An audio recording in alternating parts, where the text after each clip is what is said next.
Bem-vindos, eu sou o Carlos Luiz. Oi, gente, eu sou a Priscila. Olá, tudo bem? Eu sou o Arthur. Oi, pessoal, eu sou o Daniel, tudo bem? Hoje nós vamos falar sobre um dos temas mais importantes do Espiritismo. Herculano Pires dizia que a escala espírita é a chave de compreensão do Espiritismo. Por que a escala espírita é importante? Antes da gente entrar na escala espírita propriamente dita, o que é que vocês acham?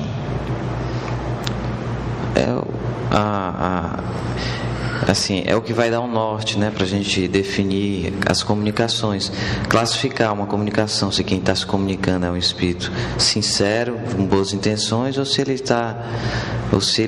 está com más intenções, de enganar, esse tipo de coisa.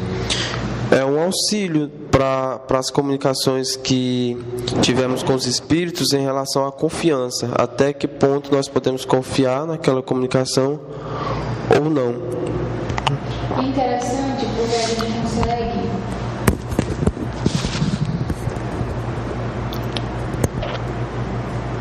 interessante porque a gente consegue colocar aquele espírito na escala, não é isso? Você consegue entender o quanto que ele é mais ou menos moralmente e intelectualmente evoluído.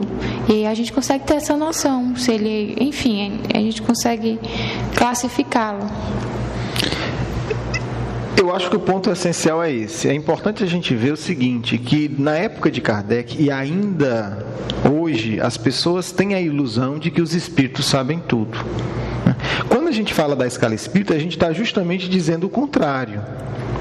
O espírito sabe de acordo com seu desenvolvimento intelectual, o espírito merece a nossa confiança de acordo com seu desenvolvimento moral. Quer dizer, são esses dois critérios que Kardec usa.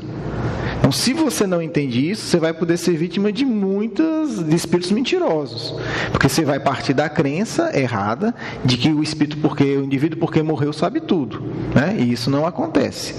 E aí Kardec, para nos apresentar esses graus de evolução dos espíritos, ele vai dividir em 3 grandes ordens. A terceira ordem é a ordem dos espíritos imperfeitos, a segunda ordem é a ordem dos bons espíritos e a primeira ordem é a ordem dos espíritos puros.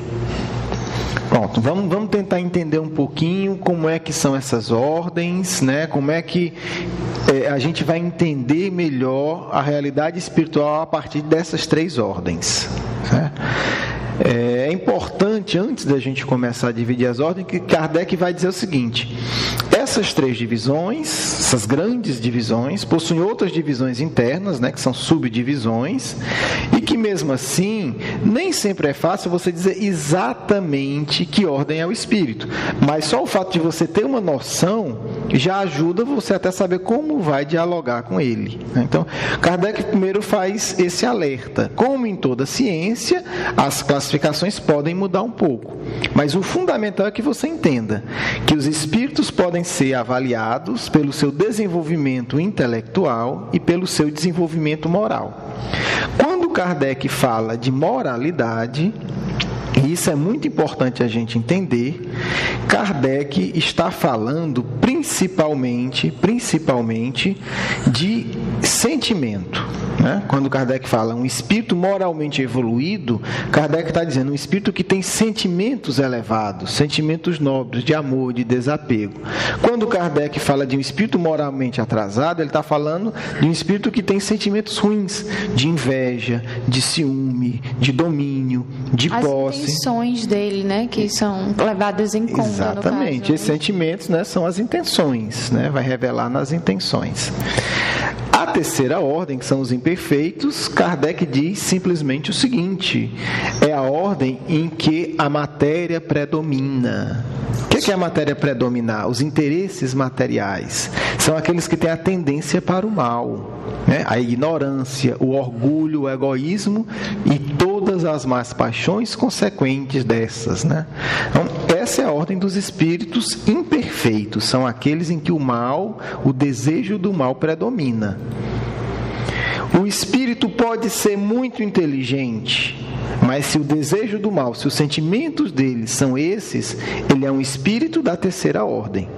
Pode ser um grande cientista, É o que Kardec vai explicar aqui. Quer dizer, ele é desenvolvido intelectualmente, mas moralmente ele é muito atrasado. Então ele é um espírito da terceira ordem.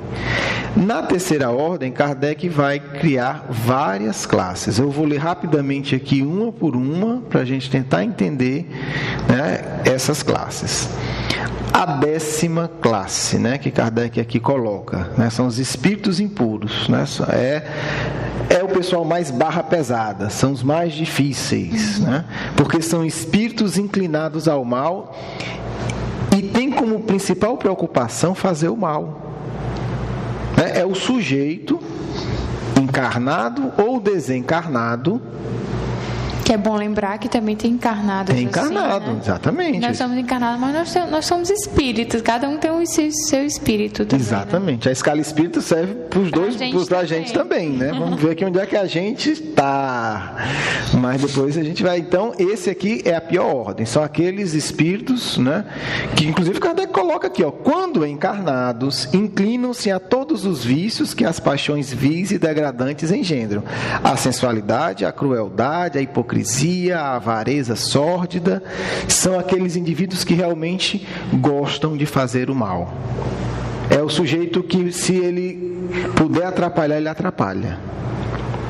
E aí a gente tem muitos exemplos na história, inclusive, de espíritos impuros que tiveram muito poder, né? Os nazistas são um grande exemplo para a gente ver. Quer dizer, são espíritos que predomina neles o desejo do mal, né? Então são os espíritos mais complicados que a gente tem. Inclusive alguns povos, não é isso que fala aqui, que transformaram esses espíritos, né, como espíritos do mal mesmo, como gênios do mal, né? Demônios, isso, né? Exatamente. Porque eles realmente, pelo que eu entendi, eles gostam mesmo de fazer o mal, eles sentem prazer em fazer o mal. Exatamente. Então são espíritos que, quando se tem um contato mediúnico, se o indivíduo não conhece a escala espírita, vai dizer assim, não, esse aqui é o próprio demônio, porque de fato são espíritos que pregam e que têm prazer com o mal.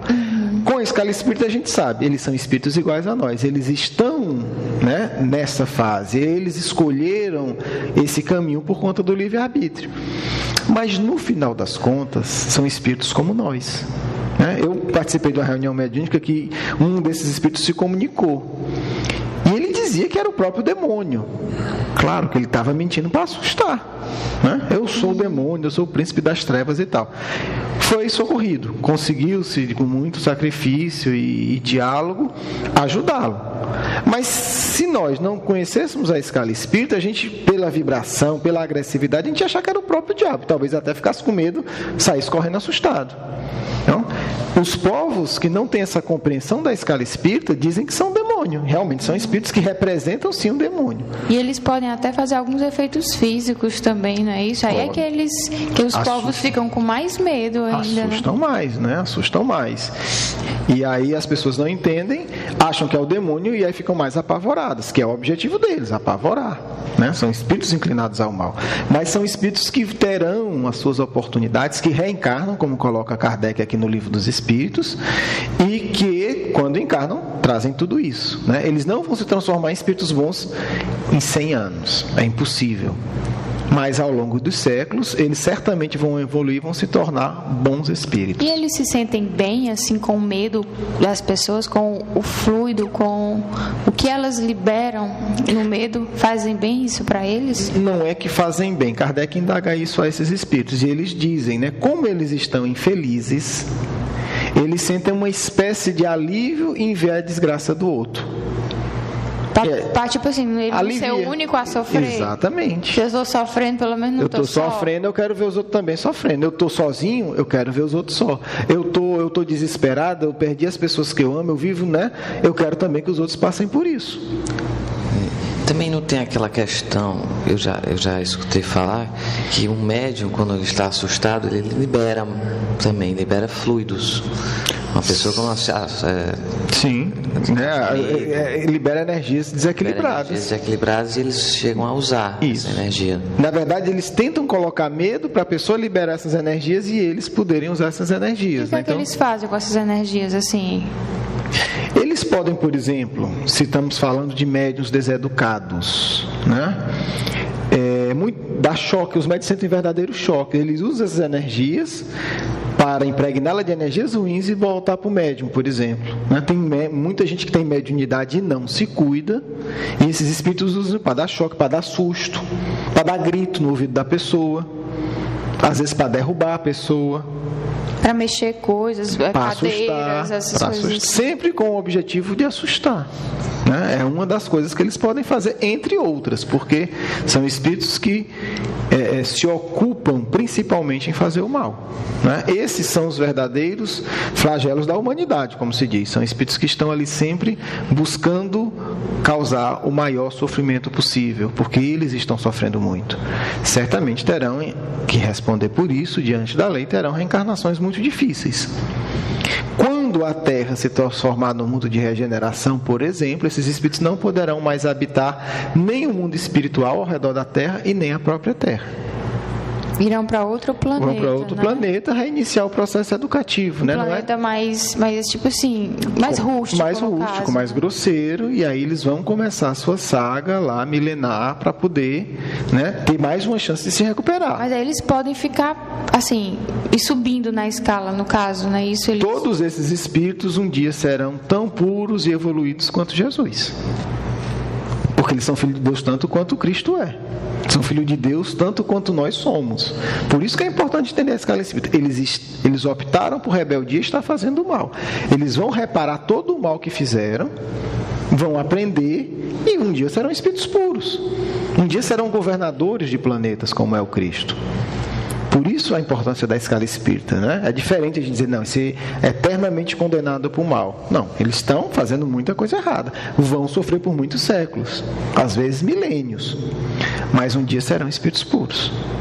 Então, por isso a escala. Em algum momento eles saem daí. Agora, pode ser mais cedo ou mais tarde. Vai depender do livre-arbítrio de cada um. Depois nós temos os espíritos levianos, que são espíritos ignorantes, malignos, inconsequentes e zombeteiros. É o sujeito que se mete em tudo, que responde tudo e que não está nem aí se está certo ou errado. Ele quer fazer a bagunça. O interessante para diferenciar os levianos dos impuros é que as comunicações deles são mais por malícia, para fazer a brincadeira, do que puramente a maldade. Isso. Embora eles possam também fazer maldade. Vamos imaginar o indivíduo, para a gente fixar bem, um indivíduo cruel, sanguinário, que comete crimes terríveis por maldade, é um espírito da 10ª classe reencarnado. Ele assalta, ele rouba, ele faz questão de maltratar as pessoas. O espírito leviano, ele quer muito mais se divertir às custas das intrigas que ele faz, das brigas que ele gera. Por exemplo, muitas vezes esses espíritos estão ligados a quem lê a sorte, a quem faz previsões do futuro. Isso é muito comum. Todo dia o mundo vai se acabar, porque a data tal. Normalmente são esses tipos de espíritos levianos. Não é aquela crueldade de você fazer a pessoa morrer ali sangrando, mas ele perturba a pessoa. Aquela crueldade que mexe com a parte psicológica da gente. Exatamente. O medo. Por exemplo, olhe como muitas vezes isso pode nos levar. Quer dizer, o espírito chega e diz, o mundo vai se acabar. São espíritos levianos. Porque primeiro os espíritos sérios sabem que o mundo não vai se acabar. São espíritos que vão pregar aquilo ali para quê? Para ver os outros com medo. Entendeu? Para ficar olhando.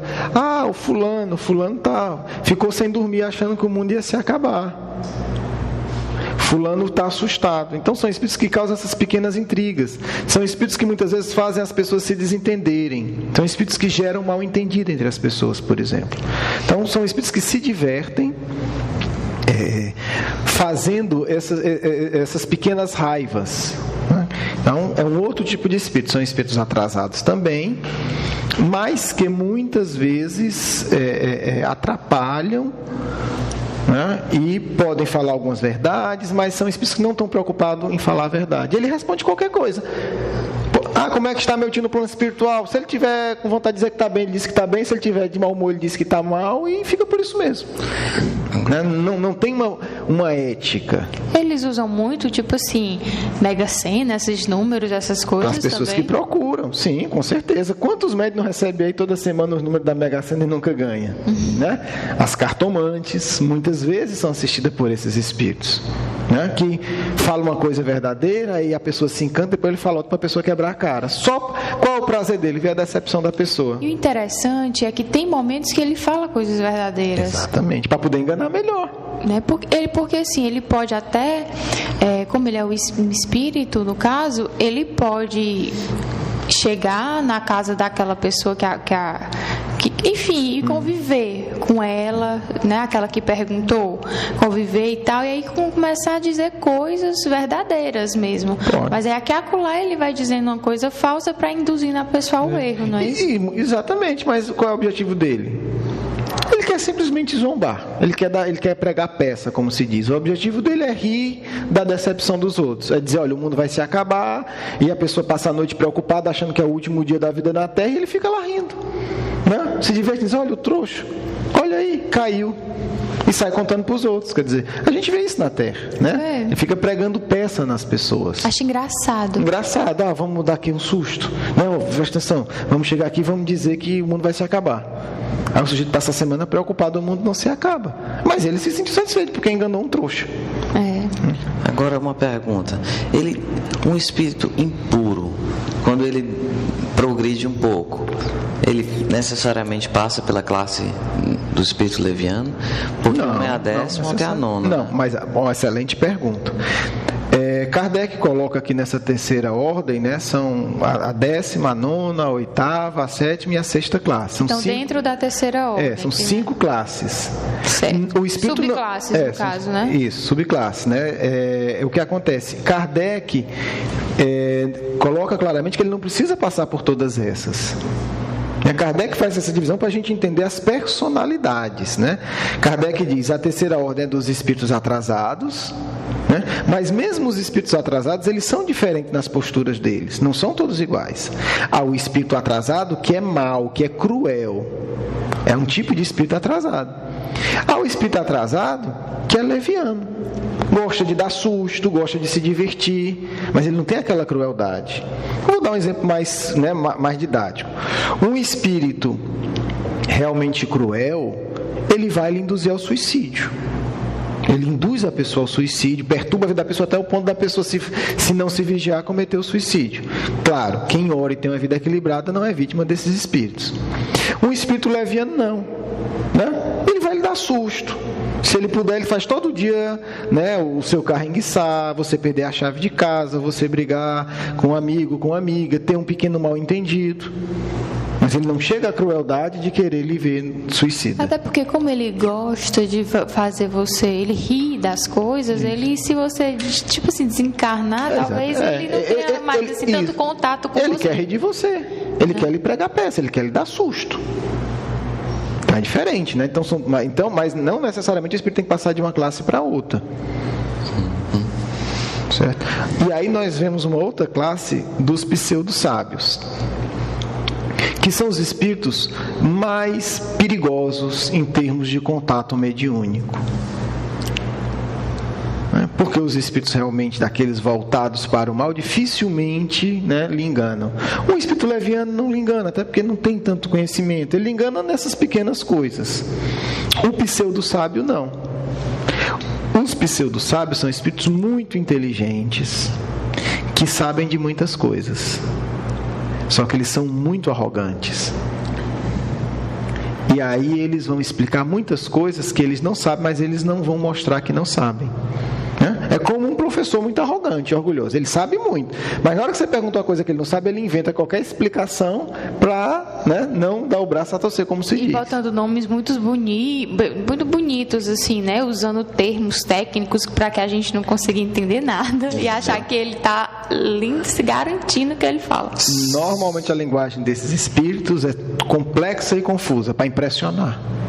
São aqueles espíritos que eles acreditam que sabem mais do que realmente eles sabem, né? Ou seja, eles são, vamos colocar assim, desenvolvidos intelectualmente, em algumas coisas, mas moralmente eles são muito atrasados.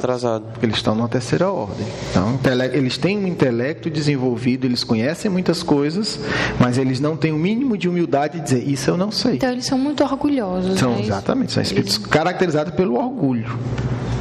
Né? E aí tem uma linguagem séria, diferente do leviano. Esses têm uma linguagem séria, científica. Então esses são mais fáceis de enganar do que os outros, realmente. Esses são os mais perigosos. Porque você acha que ele é uma pessoa que está ali, que sabe, né? E como realmente algumas coisas ele sabe, e você fica sem saber muito bem, assim, né? Como desmascarar, né? A primeira coisa, espírito que diz que sabe tudo, desconfie. Provavelmente é um pseudo-sábio. Espírito que responde sobre todas as questões de uma maneira muito direta e fácil, desconfie. Porque talvez ele saiba muito de algumas questões, não de outras. Muitas vezes o espírito começa a descrever o plano espiritual. A parte que ele conhece, ele descreve de uma maneira até correta. Mas você pergunta, e como são as regiões mais inferiores do planeta? Ele não sabe. Aí ele começa a inventar. Olha como é problemático. Ele falou a verdade no que ele sabia. Como é que são as colônias, a vida nas colônias superiores? Ele nunca foi lá. Aí ele começa a inventar. Como é que é a vida no sistema solar? Ele nunca saiu da Terra, ele é um espírito atrasado. O perispírito dele é pesado, ele não consegue ir para outro mundo. E ele começa bota um pouco do que ouviu, bota um pouco do que imaginou e fala difícil. Então são espíritos que a gente tem que ter muito cuidado. Uma forma de observar é isso. Não é porque o espírito falou uma coisa certa que tudo que ele vai falar é certo. Não é porque ele acertou, numa análise que todas as outras vão ser inteligentes. Então são os espíritos que a gente tem que ter mais cuidado. E aí quando se juntam, e aí eu vou falar uma coisa que talvez não é nenhum preconceito, mas é importante a gente alertar, pessoas que usam mediunidade cobrando, muitas vezes são assistidas por espíritos levianos e pseudo-sábios. E aí é o perigo. Vou contar um caso que eu acho que ilustra bem. Certa feita, eu terminei a palestra no Centro Espírita, uma pessoa veio conversar comigo que estava com um problema familiar muito sério, muito sério. O marido, estava se desentendendo muito, o marido inclusive tinha tomado o carro da mulher e o clima estava péssimo. Conversando, e aí eu fui tentar entender o que estava acontecendo. E aí essa pessoa começou a me contar como começou o problema. Ela sempre ia numa cartomante. E a cartomante sempre acertava nas previsões dela. Ela dizia, essa semana seu marido vai viajar. Aparecia uma viagem no trabalho. Acho que seu marido vai ser promovido. O marido era promovido. E a cartomante, os espíritos que assessoravam, ganharam a confiança dela. Depois a cartomante chegou e disse, seu marido está tendo uma amante. Ela que era ciumenta e que confiava na cartomante, obviamente a vida dela se tornou um inferno e tornou a vida do marido um inferno. Porque ela me dizia, se ele não vem almoçar, porque está no trabalho, porque eu já acho que ele está se encontrando com alguém. Se ele chega mais tarde, eu também já faço uma confusão. E a gente tanto brigou que ele não soube o que fazer, disse que tomou o carro e estava naquele clima terrível. Olhe que armadilha sutil. Um espírito leviano e o pseudo-sábio é muito fácil, se eles quiserem, saber essas coisas do dia a dia. Ora, mas como é que o espírito sabia que o marido ia viajar? Era fácil, ele estava lá no trabalho ouvindo. Acompanhou para poder ganhar a confiança. Como é que o espírito sabia que o chefe ia promover ele? Ora, ficou lá no lado do chefe ouvindo as conversas. Antes do chefe anunciar, deve ter comentado com alguém. Eles podem até ficar lá de falando plantão. com o chefe para promover, implantando essas ideias também. Também, mas é muito mais. Mesmo que ele não tenha influência no chefe, ele sabe, ele é invisível, ele entra lá. Se o chefe não for uma pessoa espiritualizada, tudo que é espírito entra no trabalho dele. E aí ouve, chega lá e conta. Quer dizer, parece que eles fizeram muita coisa. Eles apenas ouviram e repetiram. Agora, o problema não era, se ficasse só nisso, seria só uma coisa menos grave. Agora, na hora que diz isso, como a vida da... Quer dizer, você pega um casamento, era 20 e tantos anos, transforma no inferno. As pessoas às vezes me perguntam: você vê algum mal? Eu vejo. Você ir em médium, seja que nome tenha, que cobram. Porque primeiro você está fazendo uma maldade com o médium, porque o médium vai ter que responder para a lei de Deus o fato dele estar cobrando. Então você está alimentando algo errado. Segundo, você está se expondo.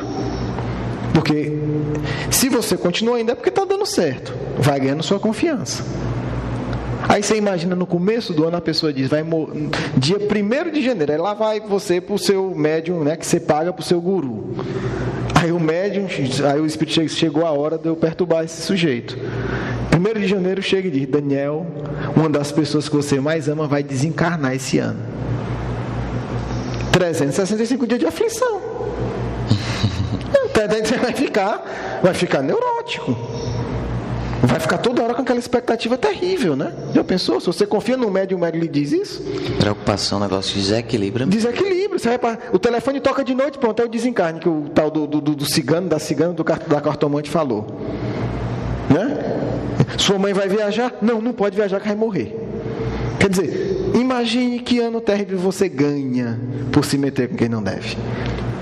E isso acontece. E eu acho importante falar, Carlos, essa questão de pagar. Porque os espíritos bons, que têm intenções boas, pelo que eu entendo, quando você paga, você restringe, você diminui o número de pessoas que eles podem ajudar. Então, por conta disso, eles não aceitam. Né? Então, eles querem uma coisa onde todos tenham a vez. Então, eles não gostam de ficar com pessoas, nem ficam normalmente com pessoas que cobram, não é isso? E por isso, pelo acesso também, mas uma coisa talvez mais sutil, mas mais importante: o desprendimento do médium. Quer dizer, a tarefa mediúnica é uma tarefa de desprendimento. É uma tarefa que você vai estar se doando. Se você está recebendo, não é doação. No sentido mais profundo. Está doando o seu tempo. O seu tempo, a sua energia, a sua atenção. Quer dizer, é isso que os espíritos superiores querem, que a gente se desprenda das coisas materiais. Porque quanto mais preso às coisas materiais, mais a gente está na terceira ordem. Também tem aquela questão, né? Quando você começa a cobrar, quando o médium começa a cobrar e porventura, futuramente, vem uma comunicação que contrarie o cliente, né? Porque aí vira cliente, né? Vira cliente, está pagando, né? Pois é, ele não vai conseguir contrariar o cliente, porque o cliente tem que ser agradado. Isso. A tendência dele vai ser dizer coisas maravilhosas, agradáveis, e não às vezes coisas desagradáveis, né? Então, mas coisas desagradáveis tem coisas que ajudam muito a gente a crescer. Mas para quem está ganhando não vai querer se expor, né? Vai dizer: Priscila está aqui, eu teria que dizer isso aqui para ela chamar a atenção, porque ela tem que orar mais, por isso aquilo. Mas se eu falar isso, ela vai sair chateada e nunca mais volta. E aí eu deixo de ganhar o meu dinheiro dela, no caso. Exatamente, eu já perco uma cliente. Então tem todo um contexto de relação que distancia. Então por isso é importante ter cuidado. E aí nós temos as 2 últimas classes da terceira ordem, que eu vou falar bem rápido, que são os espíritos neutros. Neutro é o seguinte: é o sujeito que é tão preguiçoso que não faz nem o mal e nem o bem. E é aquele que não está nem aí. Do muro. Ele não quer ter trabalho, que se dane o mundo. Se morrer, está morto, se tiver, ele não quer saber. Entendeu? Ele simplesmente fica ali, na dele. Então, às vezes, sofreu muito, mas acha que se for... assim, se for ter que passar por outras provações, vai sofrer mais. Aí prefere ficar ali parado do que ter que melhorar, porque muitas vezes para a gente melhorar a gente tem que sofrer, né? Exatamente. Aí prefere ficar ali na sua, né? Na dele. Exatamente. Não faz o mal a ninguém, mas também não faz o bem. E é interessante que Kardec bota ele na classe inferior, né? E a gente vê muita gente na Terra dizendo: mas eu não faço o mal a ninguém. E o bem? Mas se não faz o bem, você é um espírito neutro. Você está lá embaixo. Você está lá embaixo. Entendeu? Porque o apóstolo Paulo, numa das mensagens do Evangelho segundo o Espiritismo, ele diz, né? Não basta não fazer o mal, porque para não fazer o mal basta a preguiça.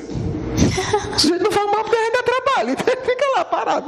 Vou prejudicar alguém? Não, dá muito trabalho. Quer dizer, isso não é virtude, né? Isso é preguiça. E fazer o bem também, às vezes, dá também trabalho, existe, né? existe, mas tudo existe, né? Aí prefere não fazer nada. Não é mérito, né? Não fazer o mal simplesmente não é um grande mérito. É necessário fazer o bem. Por isso que os neutros estão aqui na última classe também. E depois o que Kardec chama dos espíritos batedores, né, que são aqueles que estão mais ligados aos fenômenos da natureza. O nome aqui não ajuda, porque perturbadores, dá a ideia que eles estão perturbando as pessoas, mas não é, são espíritos ligados, né, mais ligados à Terra, né? São espíritos materializados ainda, são espíritos da terceira ordem, mas que já trabalham sob as ordens dos espíritos superiores, né? Espíritos ligados à ação na água, no fogo, nos corpos sólidos, né? Nos movimentos de dentro da Terra. Tudo isso tem espíritos trabalhando, né? A natureza não funciona no automático. E muitas vezes a gente tem muitas experiências com esses amigos nas reuniões mediúnicas de desobsessão, né? São os espíritos que estão muitas vezes protegendo o centro, né? Possuem uma energia mais material. E aí muitas vezes impõe, inclusive, respeito aos espíritos levianos, muitas vezes que querem entrar para bagunçar a reunião. Então, uma reunião mediúnica dirigida por um espírito superior vai ter esses espíritos batedores, que ficam na porta, literalmente. Aí chega um espírito leviano querendo bagunçar, olha para ele e já muda de ideia. Diz, opa, aqui não. Muitas vezes eles se caracterizam, né, de soldados romanos, porque já foram, em épocas antigas, ou como índios, enfim, seja como for. Mas são espíritos que já estão, né, a serviço do bem. São ainda materializados, mas estão a serviço do bem. Então eles pelo menos já estão assim mais... como é que eu posso dizer? Já estão mais ligados com espíritos melhores. Bom, já estão totalmente distantes de espíritos maus. São espíritos que agem sob a orientação dos bons espíritos. Apesar de mesmo assim ainda serem imperfeitos, né? Mas você já vê uma certa preocupação em querer se melhorar, assim, não é isso? Exatamente. É como diz Kardec, né? Quando muda, a mudança é sutil. Ele fala como se fossem as cores do arco-íris. Você não sabe exatamente onde, né, um espírito deixa uma categoria para outra. É para ter uma noção geral. São espíritos ainda materializados, com o perispírito mais grosseiro, mas que obedecem, mas que trabalham e que ajudam, né? Então eram esses os espíritos que faziam as pancadas nas mesas? Exatamente. Antigamente, isso. Né? No caso. Por isso o nome de batedores. Nem antigamente, que ainda pode acontecer, no caso, né? Mas foi lá no começo do espiritismo, não é isso? Sim. E a gente tem que ter cuidado de associar, porque às vezes a gente só associa que os batedores são imperfeitos e por isso eles são ruins. Não são espíritos bons, são espíritos amigos, né? A gente assusta, né? Porque faz barulho, não, eles são ruins, né? Então, normalmente eles são comandados pelos superiores. São comandados pelos... Porque o espírito superior, ele também faz efeito físico, ele também faz batida. Mas como a lei de Deus é de cooperação, né? Então... é mais fácil um espírito nesse nível ajudar, por exemplo, a mover uma mesa ou ficar numa porta protegendo, do que ele planejar o trabalho todo. Ele não tem essa capacidade ainda. Então, normalmente, os espíritos mais evoluídos deixam esse trabalho para esses espíritos, para eles também colaborarem. É claro que um espírito como o Bezerra de Menezes, eles podem ficar na porta da reunião mediúnica protegendo, e protege. Mas existem coisas que, por exemplo, um Bezerra de Menezes faz que aquele espírito não pode fazer. Então, para que todos colaborem, normalmente os espíritos superiores, eles deixam essas tarefas a esses amigos espirituais, que vão poder ser úteis. E eles vão fazer coisas, né, que esses normalmente não teriam condição de fazer. Então a gente pode chamar eles de espíritos auxiliares. São auxiliares. Kardec ainda diz assim, muitas vezes você não tem um auxiliar material, uma pessoa que vai lhe ajudar ali numa coisa, vai carregar um caminhão, uma coisa mais pesada. Então, Kardec faz essa comparação, né? Mas que não entra aí preconceito social, é o nível espiritual de cada um. Mas são esses. Então, esses terminamos, né? Então, todos esses espíritos, né? Os que realmente são líderes das trevas, cruéis, né? Os levianos, né? Que não estão preocupados com a verdade. Os pseudo-sábios, que não são espíritos que têm muita inteligência, mas que não têm compromisso com a verdade. Os neutros e os batedores, todos esses formam um grande grupo dos espíritos mais atrasados. São da terceira ordem. Terceira ordem. Então, isso aí a gente já começa... Porque é importante entender, quando a gente fala de um espírito que não é evoluído, a gente vê a complexidade. Não é um tipo só, são vários tipos. E o próprio Kardec diz, isso é apenas para dar uma noção. A realidade ainda é mais complexa. Por isso a gente não pode conversar com os mesmos espíritos do mesmo jeito. Uma coisa é eu estar conversando numa reunião mediúnica com um espírito neutro. Está lá, né, perdido, é tão preguiçoso que não se deu conta nem que desencarnou, né? Você conversa, deixa eu ficar aqui deitado. Eu digo, mas ele quer ficar deitado, acabou-se. Aqueles que normalmente têm muito sono, é isso? Pode ser, aí tem que ver cada caso, mas normalmente são espíritos que não querem nenhum compromisso com nada. Não quer fazer o bem, não quer fazer o mal, quer ficar quieto no canto dele, quer ter a vidinha dele. Às vezes é um que só quer acompanhar, que se comunica, né? Eu estava acompanhando o médico, eu gosto da companhia dele. Assim, ele não, exatamente, ele não tem aquela coisa, eu vou prejudicar, vou fazer ele ter depressão, não, vou fazer ele brigar em casa, não, tá de bobeira. Então, isso é pra gente ver que o panorama dos espíritos atrasados é uma coisa grande. Diferente de você conversar com um espírito desse, é diferente de você conversar com um espírito leviano, que vai estar ali soltando piada, querendo, né, descontrair, aparecer e tal. E você conversar com um pseudo-sábio, que exige muito mais atenção, porque vai argumentar, vai tentar se fingir superior. E conversar com o verdadeiro líder das trevas, né, um espírito cruel. Ou às vezes não é líder, mas é aquele assassino cruel, né, que assalta, que sequestra a criança só para matar ela. Quer dizer, são perfis psicológicos diferentes. Um vai chegar falando de ciência, falando bonito, o outro vai chegar com brincadeiras tolas, o outro vai estar ali, não vai ter preguiça até de falar, né? E o outro vai estar ali, né, dizendo que matou mesmo e que bebeu sangue, que não sei o que e tal. Então, não pode padronizar. Primeiro eu tenho que saber com quem é que eu estou falando, qual é a necessidade, qual é o perfil psicológico. Carlos, e pode ser tipo duas coisas ao mesmo tempo, um espírito só, tipo ele ser leviano e ao mesmo tempo ele ser... Pode sim. Por exemplo, pseudo-sábio, sei lá. Pode sim. Coisa assim, pode dois sim. Ao mesmo tempo. Pode, porque na verdade Kardec está dando os tipos gerais. Por exemplo, você pode ter um pseudo-sábio que, além de ter esse saber, é um espírito extremamente cruel. Na verdade, eu diria, né, para pegar o exemplo histórico do nazismo, ali nós temos exatamente isso. Espíritos que sabem muito, que conhecem e que são extremamente cruéis. Né? Não sabem tudo, mas numa determinada área da ciência eles são competentes. Então, muitas vezes você vai ter espíritos que são pseudo-sábios e que são também muito cruéis. Você vai ter o pseudo-sábio que ele quer mais aparecer, né? Quer ser adorado como um sábio. Mas você vai ter outro que vai ter muita inteligência e vai ter um grau de crueldade muito grande. Então, há essas combinações, sim, né? Você vai ter espíritos que são levianos, mas que sabem também alguma coisa de ciência e vão tentar lhe encantar, ou que são levianos e também são muito cruéis. É como Kardec disse, Kardec dá uma noção para a gente entender, mas vai ter essas misturas, né? Porque no fundo ele está falando de milhões de espíritos. Mas se a gente entender essas categorias principais, pelo menos a gente vai ficar alerta, saber que cada espírito é uma história, né? Não dá para botar, tudo é espírito atrasado, é a mesma coisa, não é. Né? Uma coisa é um neutro que está ali querendo ficar no canto dele. Outra coisa é o espírito que quer destruir sua vida, lhe desequilibrar, que você mate alguém e depois você se suicide. É diferente. Né? São pessoas diferentes. E aí a gente tem que lidar com tudo isso. Os espíritos batedores, será que eles chegam a se comunicar através da psicofonia para o médico ou só através de pancada? Não, aqui é um nome que pegou porque são espíritos ligados muito aos fenômenos da natureza. Entendeu? Por isso que eu digo, o nome tem que dar para o nome não enganar. Eles se comunicam, são espíritos como os outros que reencarnam, se comunicam através da psicofonia, da psicografia. São espíritos como os outros quaisquer. O que Kardec usou esse nome é para mostrar que eles estão mais ligados às questões materiais da natureza.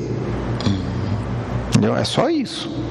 Mas, né, espírito... E esse nome batedor é por conta das batidas na mesa? Exatamente, foi por isso. Kardec aproveitou o nome da época, que hoje fica estranho, mas na época fazia sentido, porque normalmente são esses espíritos que fazem esses fenômenos, né, que eram na época as mesas girantes, as batidas e tal.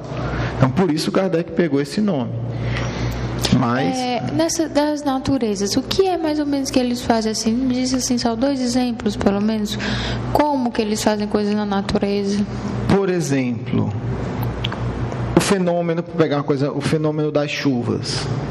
São controlados por espíritos superiores. Interessante. Entendeu? Os ventos são controlados por espíritos superiores. Né? Só que esses espíritos auxiliam das mais diversas formas na configuração desses fenômenos. Né? E aí depois a gente pode fazer algumas pesquisas e ver mais detalhadamente como é que é esse trabalho. Né? Mas tudo que a gente imagina na natureza é acompanhado por espíritos superiores. Né? aí os oceanos, todas essas realidades, existem espíritos que cuidam, né? Animais que desencarnam, existem espíritos que cuidam. Não é que um espírito superior não vá lá, mas ele não vai estar cuidando de cada animal que desencarna no planeta. Esses espíritos podem cuidar, né? Podem conduzi-los para determinados lugares para preparar o reencarne. É interessante que eles, mesmo sendo superiores, eles aceitam a ajuda desses outros, né? Dos que estão mais abaixo da escala. É uma das características dos espíritos evoluídos, quer dizer, eles sempre dão espaço para que os outros colaborem. É o nosso orgulho que diz, só eu sei fazer, ninguém pode fazer senão eu. Os espíritos evoluídos pensam diferente, vamos dar oportunidade para todos. Eu sei fazer, mas eu quero deixar fulano fazer para ele aprender. Porque ele se torna melhor. Porque ele se torna melhor, porque ele colabora, né? Então, com certeza, é a característica dos espíritos mais evoluídos. Vamos para a segunda ordem, né? O que é a segunda ordem? A segunda ordem é a ordem dos espíritos bons. Não são espíritos santos, iluminados, são bons. São aqueles que já possuem um forte desejo no bem. Essa é a segunda ordem. A característica geral é o quê? São espíritos que se preocupam com o bem. E aí a gente vai ter, né, teremos algumas classes, teremos 4 classes. Eu vou falar bem rápido, né? Num outro momento a gente aprofunda isso. Os espíritos benévolos. É aquela pessoa boa, não tem o que complicar muito. Não é a pessoa boa, que nós conhecemos várias pessoas assim. Não são pessoas estudiosas, não são pessoas também com a bondade, né, extrema, mas são pessoas boas, né? Aquela pessoa que, se puder, ajuda, que está disposta a acolher e ajudar as pessoas ao seu redor. Depois, nós temos os espíritos sábios, né? O nome pode confundir um pouco, porque sábio, na época de Kardec, eram cientistas. Então, são os espíritos ligados que têm grandes conhecimentos. E aí a gente vai perguntar qual a diferença desse espírito aqui, os sábios ou cientistas, dos pseudo-sábios. A diferença é uma só. O pseudo-sábio, ele é tão arrogante que ele não admite o limite do seu conhecimento. Esse não, são espíritos que, como já têm o bem dentro de si, eles não querem ficar enganando ninguém. Eles sabem muito determinadas áreas, mas não vão mentir sobre outras. Agora, uma coisa que eu acho interessante, assim, é que o bem, na verdade, sempre está dentro da gente, né? Isso, mas assim, é como se ainda tivesse pequeno, não mais assim, no caso, né? Não tão desenvolvido nesses pseudo-sábios, né? Isso. Mas aí ele tem, mas ele depois vai crescer, não é isso? Exato. Todos os mais cruéis, todos eles têm a tendência do bem. Agora, esse desenvolvimento é pelo livre-arbítrio. De acordo com o livre-arbítrio, ele desenvolve aquilo mais rápido ou não. Então, os espíritos sábios ou científicos, né, são aqueles que possuem amplas noções de ciência, conhecem muita coisa e já têm o desejo do bem. Não são, né, grandes espíritos em termos de amor. Conhecem muita coisa e buscam a ciência para fazer o bem. Já não são vítimas das paixões inferiores. Um exemplo de espírito sábio seria esses médicos que operam cirurgia espiritual? Pode ser, porque entre os médicos que operam cirurgia espiritual também, eles vão estar em vários pontos da escala espírita. Você vai ter desde espíritos, né, sábios, digamos, que estão se redimindo ali, a espíritos muito evoluídos. Mas falando de cirurgias espirituais, né, dentro de um trabalho do bem, porque também há médicos no trabalho do mal, não esqueçamos disso. Sim, normalmente são esses espíritos, são cientistas. Normalmente são esses médicos, né? Claro, o Bezerra de Menezes é muito mais evoluído, mas pode operar, mas normalmente deixa espaço para esses espíritos, né? Para que eles também possam dar sua cota de colaboração. Então é um ótimo exemplo. O outro que está um pouco mais, que é mais evoluído que são os que o Kardec chama de espíritos prudentes, que possuem uma moral muito elevada, possuem grande conhecimento e grande moralidade. E aí a gente vai já, né, ver alguns vultos do movimento espírita que realmente são espíritos desse patamar, são espíritos já numa elevação muito respeitável, né? São os espíritos, eles reúnem, eles têm uma bondade muito grande e têm um saber muito grande também. Mas mesmo esses, os conhecimentos também são limitados, né? Conhecem muita coisa, mas também tem um limite. E os espíritos superiores? né? Comunicam-se voluntariamente com aqueles que os procuram de boa fé. Então, os espíritos superiores podem se comunicar conosco, né?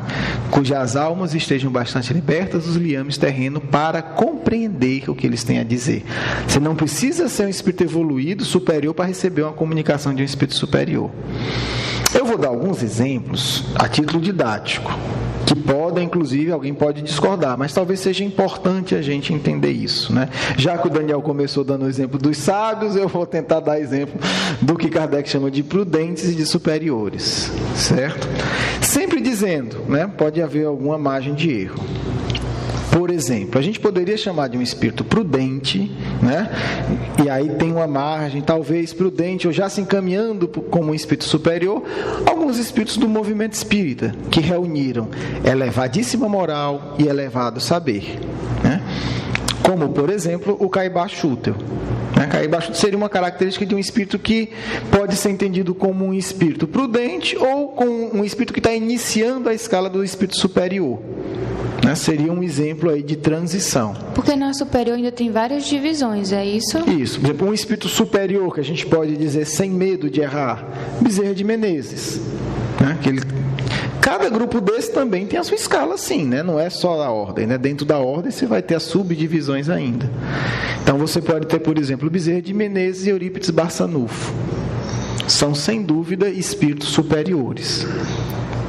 Gandhi é sem dúvida um espírito superior, né? Para a gente não ficar só no meio dos espíritos. Francisco de Assis é sem dúvida um espírito superior. Esses a gente pode falar sem medo. Como espírito prudente caminhando para espírito superior, eu diria, mas é só um exemplo, o Caibá Schutel e o José Herculano Pires.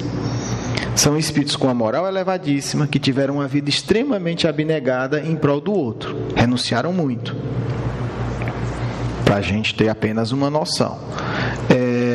Então a gente vai ver que são todos espíritos, né? São espíritos que, quando se apresentam, possuem uma energia fantástica, né? Normalmente emocionam. Mas a gente precisa fazer um pouco esse exercício de entender, né, a escala espírita, porque mesmo em cada grupo desse existem vários. Existem coisas que nós fazemos para poder entender melhor. Existem outras que a gente tem que reconhecer, para não virar pseudo-sábio, que a gente não tem capacidade de saber. Eu, pelo menos, não tenho capacidade de saber a diferença evolutiva entre Bezerra de Menezes, Eurípides Barçanufo e Mahatma Gandhi. Eu ainda consigo entender que todos eles são espíritos superiores, sem dúvida. Mas eles também podem estar em escalas diferentes. Agora, né? possivelmente, dos espíritos superiores, eu não sei dizer. Qual é o mais evoluído dos três? Eu não tenho capacidade de dizer isso. Um dia eu vou ter, estamos evoluindo, mas hoje eu não tenho. Mas eu sei dizer que eles são os espíritos superiores. Eles não são simplesmente, né, um sábio. Eles não são simplesmente uns espíritos que têm alguma bondade. São espíritos que têm uma capacidade de compreensão profunda de tudo. São inteligentíssimos. E são espíritos com a bondade, com a capacidade de se sacrificar pela humanidade. Sacrificar seu conforto, sacrificar sua paz, sacrificar sua família, sacrificar tudo o que é necessário para o bem coletivo. Então estamos falando de altíssimo sacrifício, né? Não é um fim de semana se sacrificando, são décadas de sacrifício continuado. Então, aí a gente fala que é um espírito superior por isso. Agora, quem é um pouco mais ou um pouco menos evoluído, para a gente não deixar, né, a nossa cultura católica de fora, a gente pode falar de um Antônio de Pádua também. Né? Além do Francisco de Assis, são espíritos que você vê a vida, você vê a obra, você vê as análises intelectuais, você vê a compreensão que eles têm, é uma coisa totalmente acima da média. Não são apenas inteligentes e não são apenas bons, eles simplesmente dedicaram tudo. Tiveram uma vida abnegada. Abnegada. Não é só a pessoa boa que faz o bem. Eles abnegaram de tudo. De conforto, de sucesso, de fama, de tudo. Desprenderam. Desprenderam. Né? Eles sacrificaram tudo. Então, são diferentes. É diferente do indivíduo que é bom. Né? Um indivíduo que é bom, ótimo. Mas eles não. Eles simplesmente foi tudo. Né? Dinheiro, possibilidades, tudo aquilo que eles viram na vida deles, que se eles renunciassem ia ser benéfico para a humanidade, eles renunciaram. Não é como quem diz, se meu braço está atrapalhando, arranca. Ah, isso aqui, então não quero. Ah, não vai ser possível você seguir uma excelente carreira profissional e fazer o bem. Eu abro mão da carreira. Quer dizer, é aquela coisa de uma doação completa. As nuances, eu não tenho capacidade, né, de destacar. E nesse grupo, né, fica a questão. E Allan Kardec? Né? Onde é que a gente vai entender Allan Kardec dentro dessa escala? Porque aí nós temos a primeira ordem. A primeira ordem dos espíritos puros. O exemplo mais fácil, né, inequívoco, Jesus de Nazaré. É um espírito puro porque não sofre mais nenhuma influência da matéria.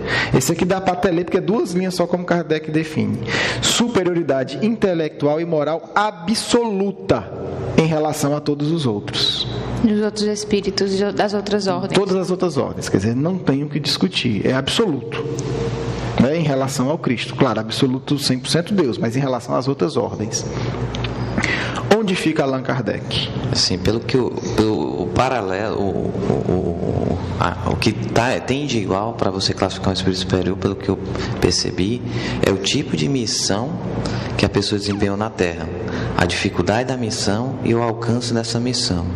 Sim. E se você fizer um paralelo, o alcance da missão de Kardec, a dificuldade que ele enfrentou na época, a dificuldade era altíssima e o alcance incalculável, eu estipulo que ele era um espírito superior.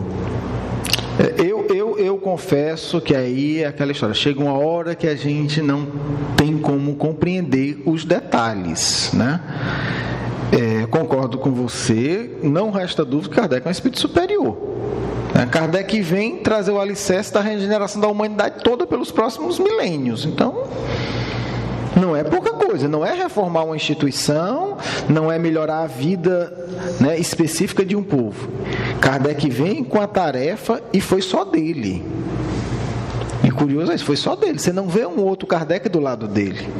Né? Foi ele, teve os amigos que ajudaram, mas um espírito do porte dele ali, para discutir, não tinha os desencarnados. Então Kardec vem trazer a base da civilização.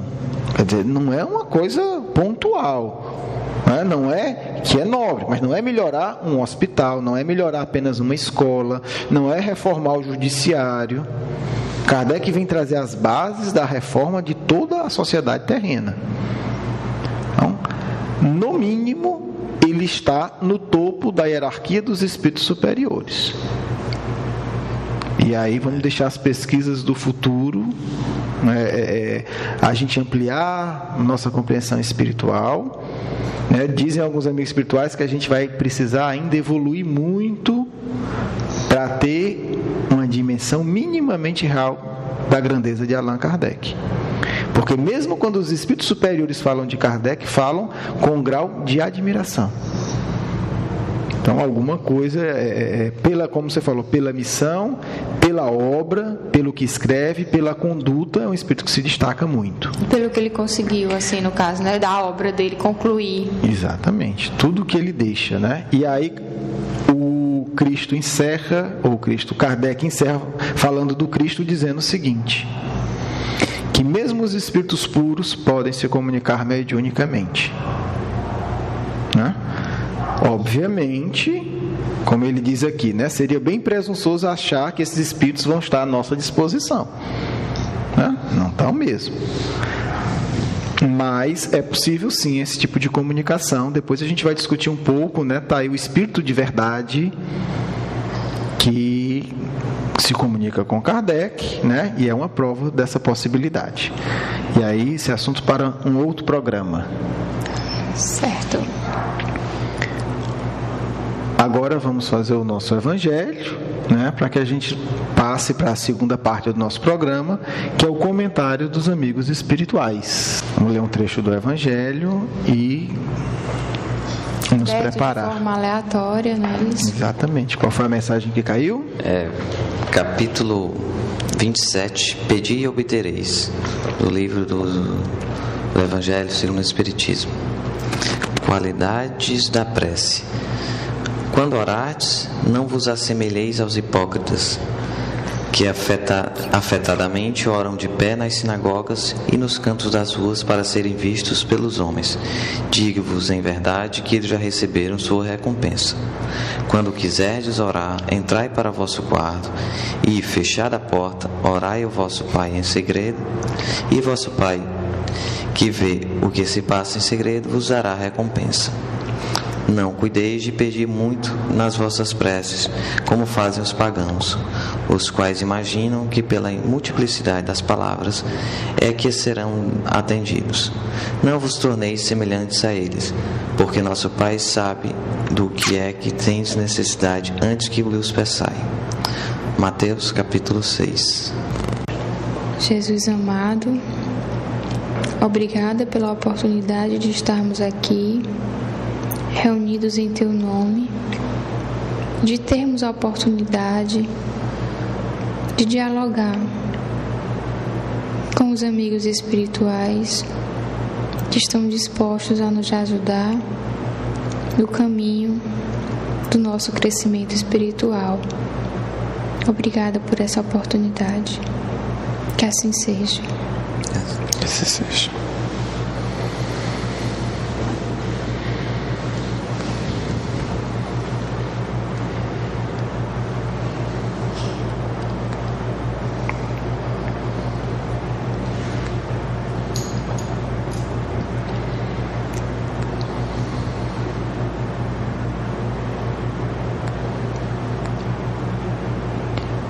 Que a paz do Cristo esteja em vossos corações.